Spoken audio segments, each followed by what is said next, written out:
get rid of the neck pickup, just have a volume, that's it. And maybe add a bridge that could allow for more adjust. I don't know how much adjustment you can get on this guitar for drop tuning. So you can pull it back a bit more, but as you can see, like the bridge is pretty much, the saddles are pretty much as far back as you can go. So you'd pay more, but it would be a cool guitar. But that said, I can't wait to play this thing live because it just gives you big angry dinosaur sounds, and I love that. And it sounds I just cannot get out of a six-string guitar, no matter where I tune it, no matter what gauge of string. I mean, I use 10 to 52s on the Holcomb six string there, which are just awesome in drop C. But they just don't give me that. You know what I mean? They don't give me that. This guitar is absolutely an animal. It's probably one of the best seven strings I've ever played. I've played quite a few seven strings now. Like every time I go into a music store, I try whatever's on the wall. I do want a 25.5 inch scale seven string just for the sake of having the seventh string, but something that's a little bit, and with a Floyd Rose and all that stuff. But I'm also, I know I'm going to reach for the baritone guitar probably before I reach for anything else. Particularly this guitar. This guitar is just phenomenal. It's like, from a songwriter's point of view, I really love this guitar. I wish I had an extra string there, like on that. This guitar is far, fit and finish quality wise, is far superior to that guitar. But that is still a pretty good guitar. So yeah, those are the things that can sort of just kind of break the surface of what to consider if you do want to get into a 7/8 string guitar from the six string stuff. The other thing I would say is because most of the seven string and eight string guitars are geared towards metal players, not jazz players, where you get this weird thing with a lot of stuff where it's like, okay, we're going to make something for a metal player, but we want to make sure it can do jazz as well. Well, I'm not saying you can't do jazz with an eight string, and there's guys that do it just to do it, but they're not ideal. Like you want to do jazz, get yourself a hollow body. You know what I mean? Do it right. You know what I mean?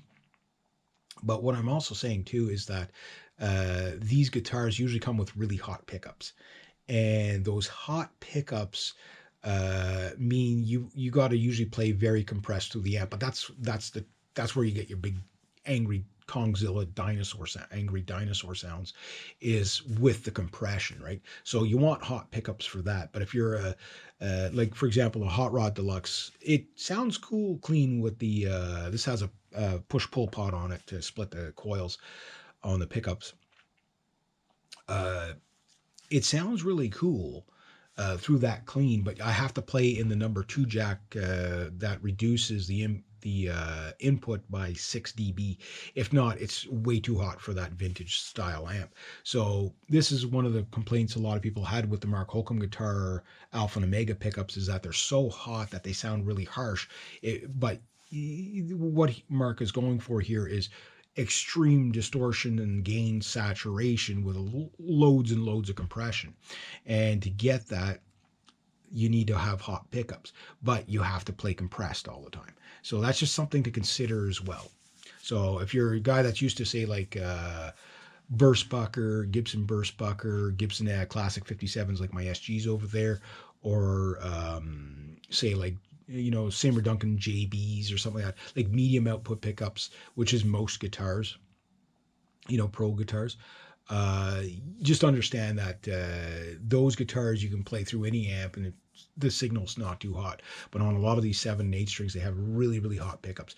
Not so much on the lower end 7 and 8 strings, but on the upper end stuff, they tend to, that's kind of like the buy-in rate for an 8 string for LTD ESP. But like, for example, the Jacksons, they have the JS32 pickups in there, the Jackson high outputs, which are really like a low or upper medium output pickup, which are, very, very tame and, stuff like that. So hot pickups need a lot of compression to sound good, or they just sound really hot and you'll fry out your amp if your amp can't compress enough.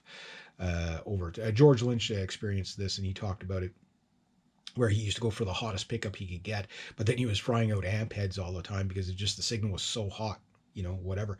And he never played with like loads and loads of compression, even on Mr. Scary, which is just like gobs of distortion on that song. That's probably like most of like George Lynch's sounds were actually quite clean. You know, like he has more of a vintage amp sound, even though he was a, you know, a modern player, you know, but modern vintage, you know, like that was uh, very normal for that era where you got these 60s and 70s guitar players playing in the 80s and 90s where they were getting more modern sounds, but they were still using, you know, basically blues and rock rudiments, right? So these guys like Eddie Van Halen, usually what happens is people get more distorted as you know, they get older, right? Uh, but Eddie Van Halen went the other way. He cleaned up his sound a lot as he got older, where George Lynch actually had a fairly clean sound. So he wasn't playing with enough gain to get that, you know, get that heavy compression on a lot of his stuff. But so if you listen to early Doc, and what you hear is that his pickups sound really clear. Like you can tell he's playing distorted, but it's like it's not just like loads and loads of distortion until you get to Mr. Scary, right? And that's just like, especially the live version is just so there's so much gain on there. It's awesome. And then you get somebody like say like Mark Holcomb, who plays with gobs and gobs of compression and distortion, but that's what gives you that modern metal sound.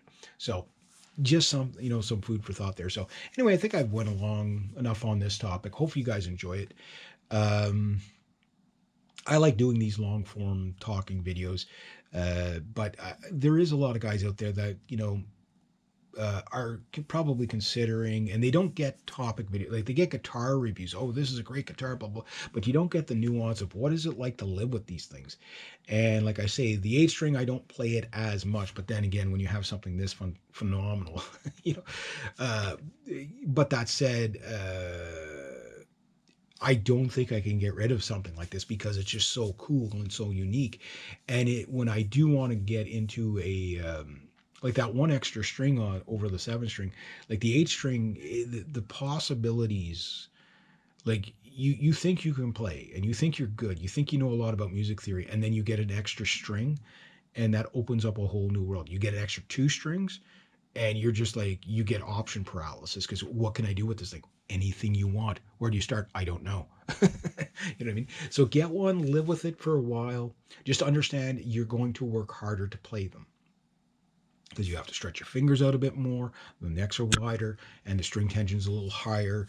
But that the fruits of the labor is that when you get it right, you make big angry dinosaur sounds that people come back and listen to over and over and over again, and you end up writing songs that not just anybody can copy, unless they've got the same type of guitars, because they can't down tune their way to the you know the Godzilla sounds of an 8 string. You know what I mean? Like it's just an 8 string is just such a wild sounding guitar, especially when you down tune them. It gets to the point of ridiculous.